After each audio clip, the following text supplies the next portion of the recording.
Good afternoon. I'm Debbie Bryan. I'm a social media and business coach, and today I am talking to Donna Bradon. Donna is going to tell us a little bit about what she's been doing for this year. I was going to say the past year in COVID, but how COVID has actually been really kind to Donna. And so, Donna, my first question to you is tell us a little bit about yourself, your background, and how did you decide to set up your business? Okay, so I'm a 46-year-old mom of two. I have a son who's 25, currently teaching in China, and I have a daughter who is 20, and she's keeping me on my toes at home. I'm a trained beauty and holistic therapist. I'm also a trained coach, life coach. I've got like several things going on at the moment. Both of which I started through lockdown. I'm also a leader for Moms in Business International. I run their Birmingham group. So what we do is we kind of support and empower women with their businesses. So, okay. Yeah. I've actually only just heard of the Mums in Business. I'm obviously not a very good networker. So I have a friend who runs one of the other ones as well. So yeah.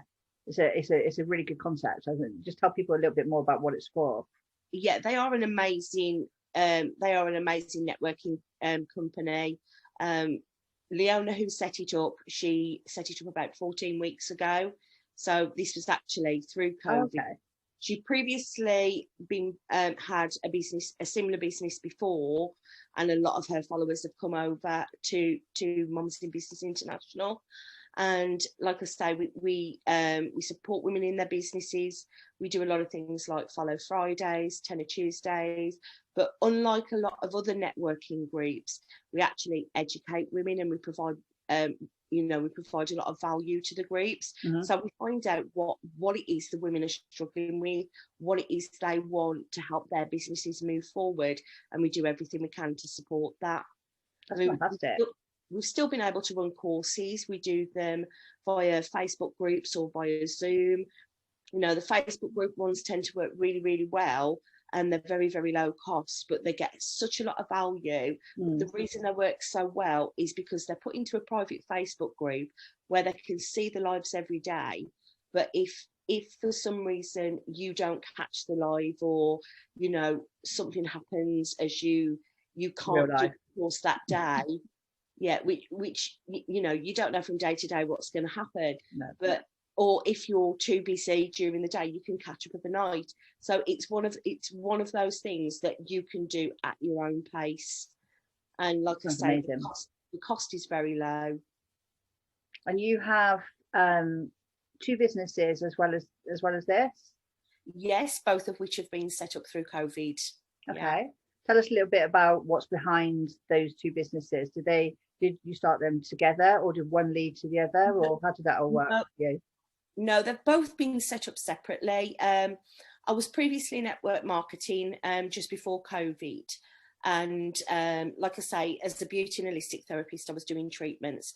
But I also suffer from fibromyalgia, so my hands cramp, and I was finding treatments and stuff very, very difficult to do.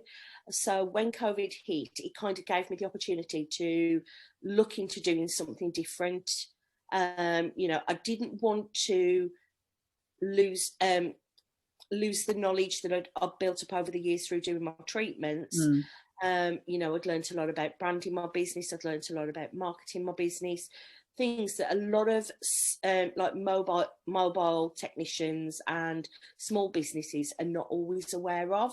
Yeah. So through COVID, I kind of thought, do you know what? I want to help small businesses. So through Moms in Business and through going to a Zoom networking meeting, I met one of our other leaders who is also an holistic therapist. Okay.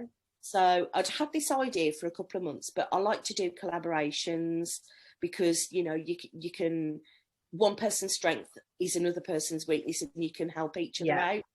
And I think with collaborations, you can build a stronger business. So, you know, we got chatting, we've become really good friends. And I said, look, I've had this idea to set up a beauty hub online to help and support technicians. You know, it's all right, my dog's running around, so it's kind of put me off. Yeah, to help beauty technicians, nail technicians, people that normally work on their own and aren't part of a network. Yeah, and within the beauty industry, because the beauty industry through COVID has literally fallen to its knees because of it's just being shut, isn't it? A lot of it is face, a majority of it is face to face, personal touch, and you just can't do half the treatment. Even now, with a lot of as the restrictions are lifting, you still can't do a lot of the treatments because it's hands on.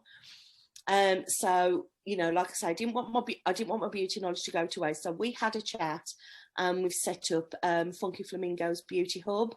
Okay, I love the name. Yeah, on Facebook. Well, I love flamingos, so that's where the name comes from. Me too. I'm coming back as a flamingo. Fantastic. Yes, so we set up Funky Flamingo's Beauty Hub. That was set up about 2 or 3 weeks ago. We actually launched it 2 or 3 weeks ago. Okay. So, and we're starting to get people coming in, and we go live once a week to talk about a different subject every week. We set tasks through the week to help them with their business, and it's going quite good. It's going really well. Yeah, it's going quite well. It's a very small group. We did have a problem at the beginning with people who were in multi-level marketing, thinking, oh, Beauty Hub, we can go in, sell our products. Yeah. And it's like, no, that's not what we want. This is to support professionals. It's a community, more of a community of professionals than it is a... Yeah. And I mean, we will be doing like courses later on and doing, introducing our coaching, because we're both qualified coaches. So we will be introducing our coaching later on to help them coach them with their businesses, if that is what they want. Yeah. But at the moment, it's all about finding out what their business needs and how we can help them through COVID. And if we go into another lockdown, how we can help them bring what they do. I mean, that's the first industry that's going to be struggling again, because we've all only really just gone back to beauty treatments. I think listening to some other people, it seems that people have not gone back to all of their treatments. They've not gone. Some people are still nervous, or some people have just learned that they don't need a treatment or feel they don't need a treatment, and so they're already quite hard hit. I think at the moment as it is. So another lockdown would be, that support that you're offering, if there is another lockdown, will be invaluable, I think. So at the end of this video, we are going to Donna's going to put the links for all of her pages and all the businesses. If anyone's interested in joining, and then just listen to the end, and we will let you know how you can join the Funky Flamingos. And what was the other business? Right, it's my VIP card. It was initially set up by a woman called Maddie Alexandra Grout, and it was basically set up to support mums and families in getting discounts with different companies. Okay. So what we do is we give free advertising to business partners. So if anybody wants to sign up as a business partner, all they have to do is provide a discount for my VIP card holders. Anybody who wants to have a card, they're £25 for the year, but you get so many discounts. I mean, it's been built up now to, I think it's just under 5,000 discounts. Wow. And we've also... And is that nationwide, or is that... That's nationwide. Even though I've taken on the Black Country area, because the Black Country is where I'm from. So I cover places like Wolverhampton, Dudley, Albury, Rowley Regis, whereas Walsall, so I cover areas within the Black Country. I can actually sell the actual cards to anybody anywhere, but as far as business partners are concerned, I'm supporting my local businesses. Okay, so there's a network of people with these cards. Just so, because I've not heard of it before, so there's other people like you with these. There's cards, other areas like me. So if there's any businesses that that are out there that are not within the Black Country, I can put them in touch with their local, either with our VIP card HQ or with their local franchise holder. Or if anybody wants to become a franchise holder because there isn't one within their area, then I can do that for them as well. I can set that up for them as well. Okay. It is a great business opportunity, but I'm only sort of like 2-3 weeks into that. Okay. So it's all very, So both very of them new. quite new and quite exciting. Yeah. So it's obviously it's taking you a while to kind of find the right fit for you during COVID, during Yeah, the lockdown. How do you feel? How do you feel that you've adapted? So you've taken on two new businesses. What was it? What was kind of like the motivation behind that, having two new businesses kind of right now? I needed something that I could do online. I needed something that going forward, if God forbid my health was to ever get any worse, I could still continue to do. Mm-hmm. I'm actually quite a positive person, so I try to I do a lot of mindset work, so I don't dwell on the fact that I've got a disability. I don't see myself as disabled, but it is classed as a disability. Okay. So I try not to dwell on the fact that I've got a disability. I want to be able to show other people that regardless of what you're going through, there is always something out there that you can do. That's so So true, and that's that's so inspiring, really, because you're just not letting anything stop you. You're saying, okay, this is my situation and this is where I am, but I'm not going to let that stop me. I'm gonna still make something of myself, and I think that's really, really nice to hear. In terms of like your brand and your vision, how do you feel that you stand out from your competitors? as far as Funky Flamingos is concerned, I don't think there's anything out there. I've not found any support networks out there for people within our industry. So that was the driving force for me going forward. And with the My VIP franchise, I think what it was the current situation. People need to be able to make savings wherever they can. And I think, sort of like £24 for a card, £25 for a card for the whole year is a small price to pay for the amount that you're going to get back from it. Yeah, it sounds good. I mean, there's a couple of similar things, but nationwide, to be able to get something and to be able to maybe have experiences. Is it particular things, or is it like food? Is it restaurants? No, Is it buying stuff? anything and everything. We've got some massive partnerships out there. I mean, we're partnered with places like Sainsbury's, Asda, cinemas, attractions. So anything from your small local cafe right through to some of the biggest names you can think of. It's great. I love that it supports small local businesses as well, because I think it's really important that we help small local businesses. We're small business owners ourselves, and so helping and supporting other people to keep going, as well as the big. We've seen some big losses in the high street this year. So I think everyone's vulnerable, and so the card sounds amazing. Is there anything like that you wish you'd known at the beginning of lockdown that would have made it easier for you, or is there anything in hindsight you think, God, that would have saved me lots of hours? Or probably social media. I'm a bit of a technophobe. I've had to learn a lot about social media through COVID. It's like joining Moms in Business has been a massive help on that, because I've had a lot of training on it. We've run courses on branding, not just business branding, but personal branding as well. yeah. I mean, previously in my businesses, I would have probably been the type of person to shy away from the camera. I would never have gone live, which I'm starting to do now. So, I'm being a lot more visible. There is no way on earth I would ever have done something like this.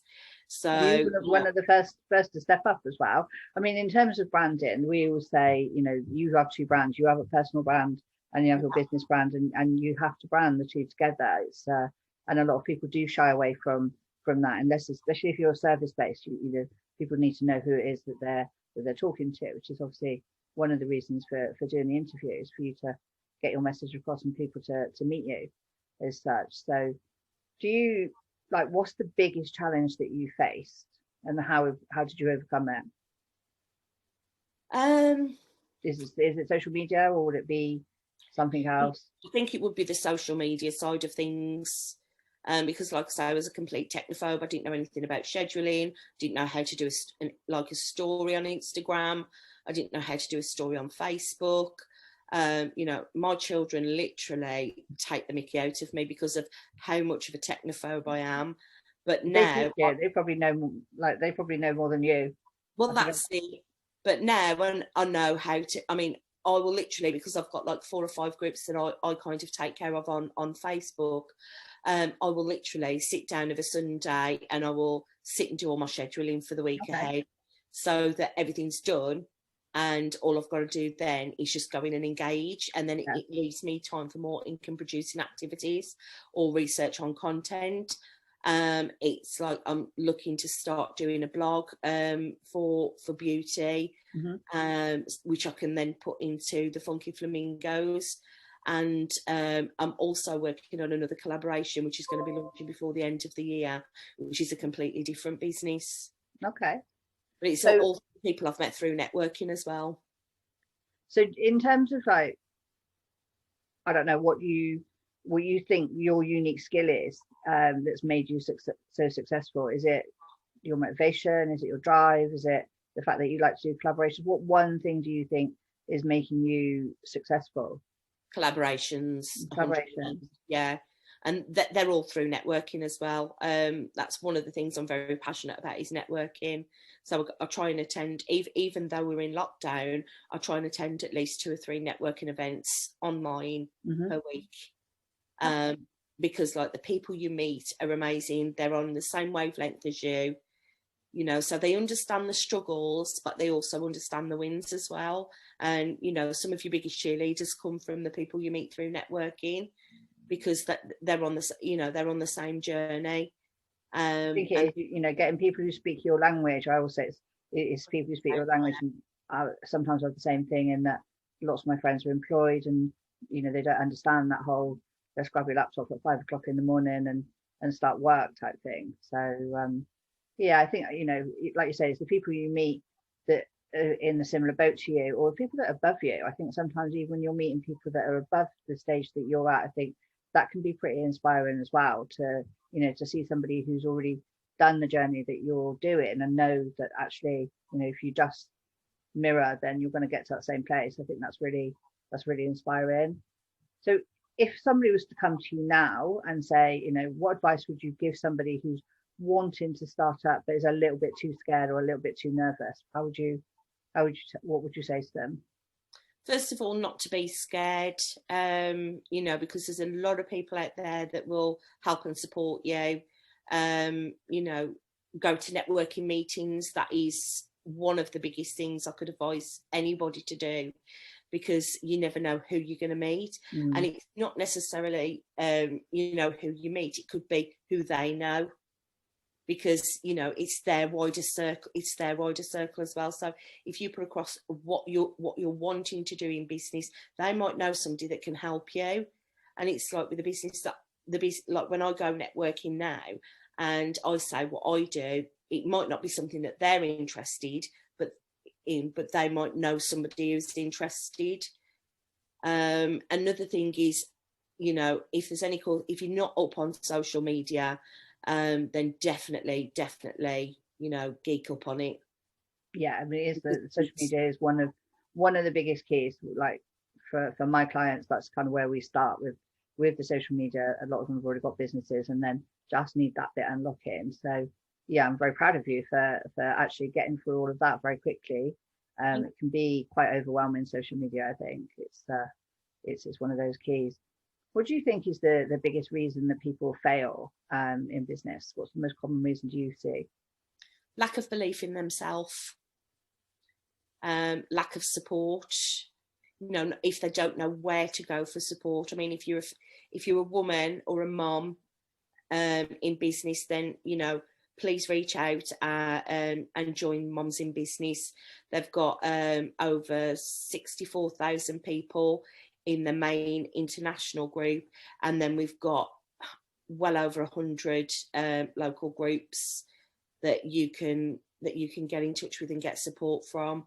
So it's finding somebody to give you that support. You know, I didn't get the support from my family and friends because they're not in business and they don't always necessarily understand. So it wasn't until I joined Moms in Business that I started getting support and not feeling so lonely. In what I think, you know, in business, that's a hard one. it can be a very lonely path. And if you do build a network around yourself, and you've got people that you can reach out to and brainstorm with, we call it a third brain. So it's like when you get two brains together, you produce a third brain, and all of a sudden that third brain has different ideas and different perceptions of what you're doing. And it's it can be a massive help to have a group of people that are talking your language, really walking the same path as you. I think that's important. In terms of like staying motivated, when you sound like you're massively motivated, what how do you stay motivated? How, what do you do on the days when you just go, don't want to do this anymore? Before I started my business, because like I said to you earlier, I do a lot of mindset work. Mm-hmm. And one of the things I did was write out my why. Why am I doing this? Who am I doing this for? And it's not just about why am I doing it, because I want to earn money or because I want a better life. It was literally going sort of like 5 layers deep. Mm-hmm. So when you say, well, why do you want to earn money? Why do you want a better life? And then you keep asking yourself why, and you ask yourself why about 5 times. So you can get what they call your root why. And then I've wrote it out, and I keep it in my office. Mm-hmm. So that every time I do feel a little bit demotivated, all I've got to do is look at it, read it, and then it reminds me of why I'm actually doing this. That's fantastic. I like that idea, actually. I think it's always important to know your why, and also know what success looks like to you. What that actual picture of success is. I think sometimes along the way we tend to miss the milestones when you're actually achieving a goal, and we're so busy chasing the big goal, you miss some of those little milestones along the way. And I think that's a great idea, to just have it so visual that if you're ever having a wobble, for want of a better word, that you've got that there to just kind of go, no, I've got this. I literally have got this, and I know exactly what I'm doing, and I won't get to that unless I do what I need to do.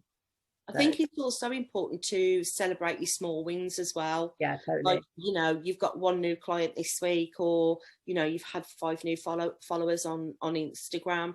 It doesn't matter how big or how small a win is, it's a win. Yeah, and I think that is it, recognizing that the small wins really do, you're one step further. For every time you get a win, it's a step forward, it's a step forward, it's a step forward. And, if you step forward enough times, you're going to get to where you want to be. It's just that it's a natural progression. So, yeah, that's good. Oh, you just motivated me, I think. I think I'm still more motivated. I'm going to go and start drawing on my walls, maybe. What do you think has been the biggest failure that you've had in the last 12 months? So, and why did it happen, and what have you learned from it? I think it was when I was doing my network marketing at the beginning of lockdown. I wasn't kind of being visible. I think I had imposter syndrome. Okay. So, I'd put out there that yes, I was doing well, but behind the scenes I really wasn't. Right, okay. So it's kind of, I've learned a lot from that. I've learned to be a lot more authentic. That's one of the things we've got. Certain network marketing companies, they want you to cold call, they want you to, send certain messages out. And it never really sat well with me. And I think I should have walked away a lot sooner than what I actually did. Yes, I mean, it's a hard decision to make, to know when you've given it as much as you possibly can. Was there a particular trigger for you to say, that's it, I'm going to go and do something else? Or was it just a gradual process for you? Or it was joining Moms in Business that did it for me. I'd been with the company for for just over 2 years. And as much as I love the products, and I do love a lot about the way the company works, my upline had kind of changed. Okay. And I didn't feel that I was getting the support that I needed. And, I found it very, very difficult. And I was starting to lose passion. And I think when you start to lose passion for something, mm-hmm. That's when things start to go downhill. And, I tried to stick it out as long as I could. But I think part of me was worried about walking away because I was seeing it as failure. Mm-hmm. But, sometimes you've got to fail in life in order to learn lessons. Oh, hugely, hugely. And, it's not a failure, it's a learning. It's a learning curve. It's a learning to go, that's just not the right path for you. It doesn't mean to say that you know, there's not a business owner in the world that hasn't failed at something. It's whether the difference is whether you pick yourself up and carry on going, or whether you get stuck on that failure. And I think it sounds to me like you just use that as a springboard to just go, okay, I know exactly what I don't want to do now, and now I just need to work the pieces of the puzzle out to know where I do want to be, and what's going to give you joy and what's going to give you passion and help other people at the same time, which is what you've obviously gone ahead and then set up, isn't it, really? Yeah, definitely. So what do you see as the challenges? So moving ahead, partly we've got some uncertainty due to the COVID and because the lockdowns and all the very complicated stuff that's out there at the moment. But on the whole, what do you see as the biggest challenges for your industry over the next 12 months? With COVID and everything, it's a lot of salons will probably end up closing, and not just sort of like through the salons, it's also with the My VIP side, partnering with businesses and then them having to close because the businesses aren't getting the support that they need in order to move forward and stay open. So I do think COVID's going to have a massive impact on my business, both my businesses, both negatively and positively, if that makes sense. Yeah, so when you say negatively and positively will be the support the support that I can offer, and the discounts I can offer through the My VIP card, but negatively through businesses that just aren't going to find it viable enough to survive. Yeah, and it's a sad prediction, but unfortunately it does look like that's something that can happen. But you're doing your best to support and to help, and that's really admirable, I think. So apart from Mums in Business, is there any other resources that you've kind of found invaluable over the last 12 months? As much as it's been my biggest challenge, social media. Oh, really? Yeah. So because, like I say, with both of my businesses, they're both social media based. Zoom has been a new tool that I found that I absolutely love because it means I can connect with people, I can network with people. It's somewhere where we can do our courses and stuff. So, that's one that I will be utilising a hell of a lot more. I think, I think we're all a little bit more relaxed on Zoom than we were previously. I think, my first time on Zoom, I was terrified, just, terrified. I worried about the lighting, I worried about what was behind me and what wasn't behind me. And then now here we are, like 8 months later, I think everyone just goes, oh, let's just jump on the Zoom. As if you'd say, let's go and have a coffee. It's almost like a virtual coffee, if you like. Yeah. I hadn't even heard of Zoom before COVID. I didn't even know what it was. There's definitely a lot more people know what Zoom is now, and a lot more people using it. So I think Zoom have done pretty well out of the COVID too. So I just think that you shared a lot of us today. Some of your stuff is so inspiring, and actually super proud of you, really, because you've literally taken a situation where you could have just given up and said, that's it. I think a lot of people had the luxury of sitting through the lockdown and not having to push themselves out there, and instead of just sitting on your laurels, you've actually gone out there and set up two businesses, not even just one business, but you set up two businesses. Both of them sound amazing and really, really current and really helpful. So I'm going to have to ask you, what is it that you're not good at? Is there anything that you're not good at? I can be a bit disorganized sometimes, and I'm very impatient. Okay. It's like we've got a third business that's going to be set up, hopefully being launched before the end of the year, but I want to launch it now. But obviously it's all about, you've got to try and find out who your ideal client is first, and build up that momentum and stuff. And this is going to be my hugest project yet. Okay. So, and I'm collaborating with 3 other women on this, so it's going to be huge. Oh, now I'm intrigued. So thank you so much today, Donna, for coming on. If anybody wants to get in touch with you, they want to become a funky flamingo, or they want to learn about the VIP card, how do they get hold of you? I'm on Facebook, so they can either send me a message on Facebook. On Instagram, it's My VIP Card Black Country. Funky Flamingos is not yet on Instagram, it's only on Facebook. It's the Funky Flamingo Beauty Hub. Okay, so what we will do is, just so you know, people will put the links below, and you can then click on those links and message Donna or reach out to Donna if there's anything that you think that Donna can help you with, or if there's anything that actually you can collaborate with Donna, then I'm pretty sure that she's going to be open to suggestions. So thank you all for watching. It's been an enjoyable interview, and let's see who's next. Thank you, Donna. Is there anything you want to add? No, but thank you for having me. You're very welcome. It was fun. So speak to you soon. Thank you.